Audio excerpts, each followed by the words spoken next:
How to install a Mission First Tactical 10x30 Magblock. Decompress the locker, remove the floor plate, take the factory locker out, insert the block. This block is going to look like a standard PMag block, but it is not. Okay, reinsert everything just as is.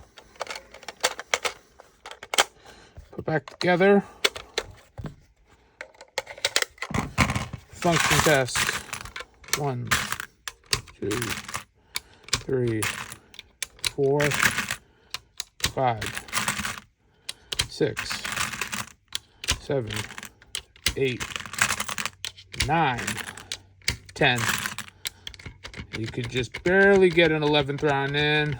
It is not going in at all. Enough to insert on a closed bolt.